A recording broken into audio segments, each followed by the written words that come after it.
Hello and welcome to a brand new series of our Confidence in the Coalfields product podcasts, where we'll be exploring the ins and outs of our Coal Authority CON29M coal mining reports across Scotland. I'm Lisa Conway, Client Relationship Manager for Scotland. And I'm Steve Meredith, a team leader in the Mine and Information Department. So, for this episode, Steve, I thought we could start by having a general chit chat about the Scottish property market and why the Coal Authority's CON29M report is so crucial. And that's whether, you're a legal professional, property professional, or, you just have a general interest in the coal fields. I'm pretty sure you'll find this episode interesting. Let's hope so, Lisa. So, what are the key things that you've noticed in the Scottish property market recently? So I think recently the first thing to call out is the average selling price of property. So this is hmm across like Edinburgh, the Lothians, Fife and the Borders. Those particular areas have seen a 5.3% boost during September to November, and this is comparing it to the same time last year. And in a recent podcast, which ESPC did, they actually shared like the average median times for property to go under offer, which was just 21 days. And the other thing they shared was that buyers paid slightly over 102% of the home report valuation. So, some great results and headlines being shared there. Definitely. I mean, 21 days is amazing. Coming as I do from England, it seems a bit a mind-bogglingly short amount of time. I also did read as well that property prices in Scotland are expected to grow by around, what was it, about 3.5% in 2025? Yeah, I read that as well, actually. The market, I think, has massively outperformed expectations in 2024, in Scotland, with a significant number of property transactions, completing and a notable increase in house prices. And I think this momentum is expected to continue into 2025. And I think for property buyers, and legal professionals, this is why it's, imperative that you gain trusted information, in your CON29M from ourselves when handling property transactions or, land for development. So I want to break that down a little bit. So how long have our reports, Steve, been serving our customers in Scotland?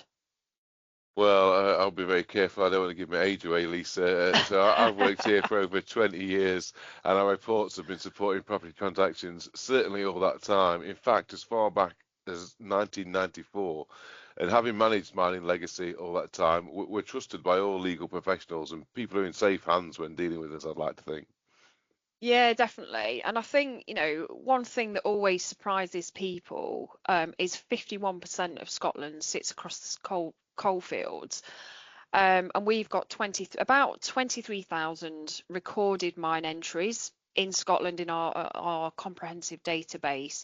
And, when I was at a recent event in Murrayfield a couple of months ago in Edinburgh, people were genuinely shocked that one in two properties in Scotland are actually on the coalfields.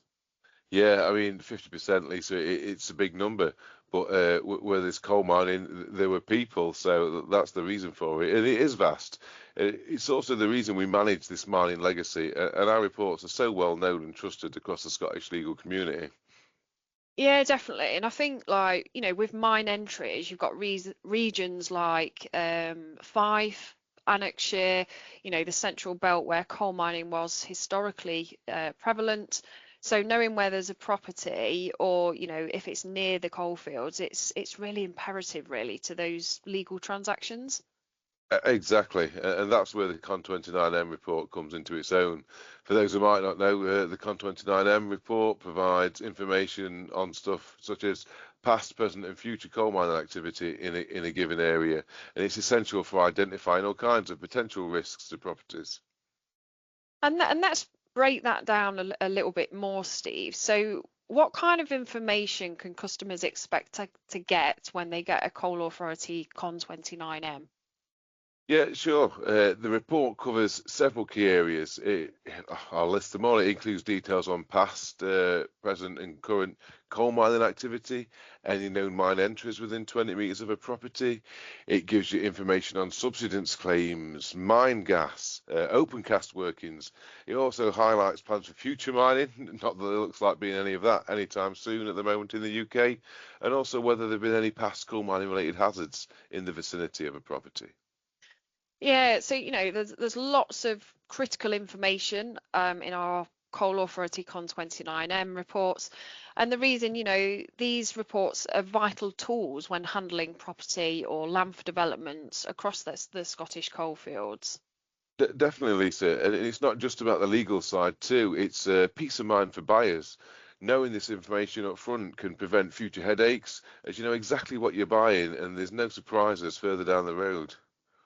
Yeah, definitely. And I think, it's really important here as well if we just talk a little bit around mine entries.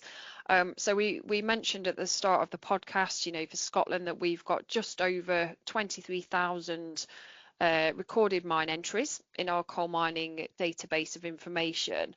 And this will be highlighted in question 4 of your CON29M coal mining report. And that potential of any ground movement as a result of these mine entries, just to call out, is incredibly low. The Mining Remediation Authority is a 24/7, 365-day emergency response organisation to ensure people in the communities we serve are kept safe from the effects of past coal mining across Great Britain. And I think to add, some further context to this, I know you shared, Steve, some stats in a recent event that we did on mine entries. So would it be worth, just running through some of those? Yeah, sure. I mean, I don't want to baffle the listeners with too many stats, but I think these are really useful and they demonstrate our point perfectly.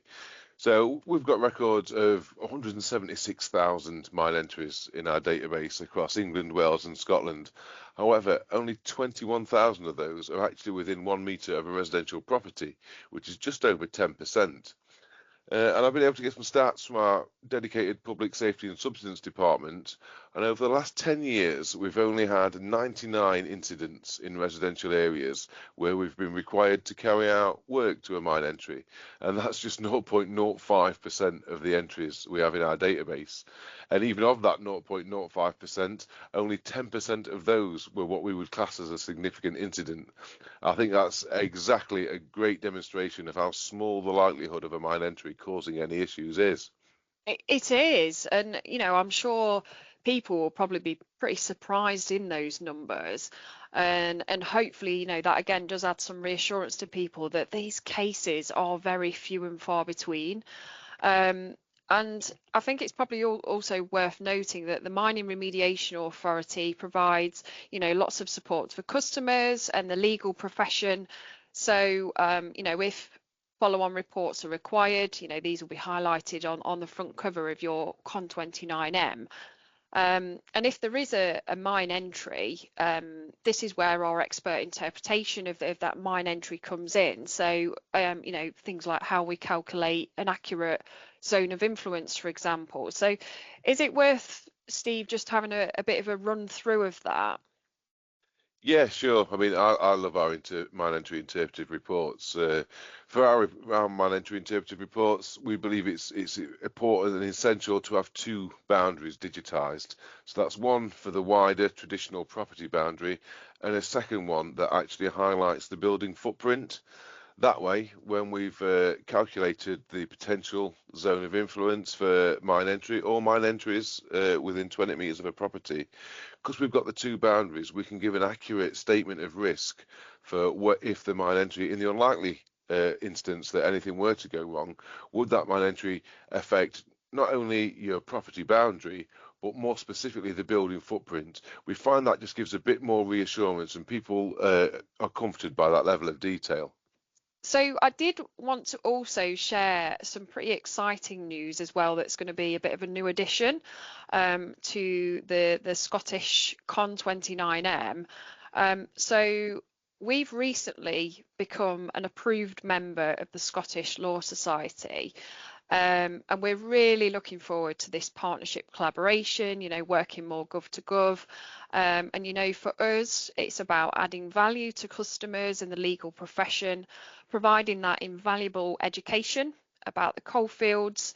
So again, people do feel in safe hands when dealing with us. And from the 19th of December, our customers will notice that, the Law Society's logo is in all of the CON29M, the reports that they receive from the Coal Authority. And also, another exciting addition is that we've recently listened to some customer feedback and we've increased the level of insurance. So we now provide insurance of up to £100,000 to add even more reassurance to customers. And, this is another great example of how we listen to our customers to ensure that, they have that confidence in trust in us and our products and services. That's definitely reassuring, Lisa. I mean, it's always good to see when customer feedback's listened to. And like you say, it just gives that confidence and trust to those using our reports, which can only be a good thing. Yeah, definitely. So yeah, do look out for those things. So we're going to start to wrap up now, this episode. So if anyone did have any questions or topics they'd like us to cover in the future, please feel free to reach out. You can email customer service at miningremediation.gov.uk, or you can give us a call on 0345 762 6848. And as I said at the start, these podcasts are going to form part of a product series, so do watch this space for those coming out in the new year. And I'd like to finish our last podcast of the year by thanking everyone who has listened to not only our podcast, Steve, but the Mining Mythbuster series and some of the other videos that we've produced this year for the legal community and our customers. We've had some great feedback, and we're really looking forward to welcoming you to a brand new series of content, new videos, in 2025. So all that's left from me is to wish everyone a great Christmas, whatever that looks like for you, and take care. Thank you. Thanks, everyone.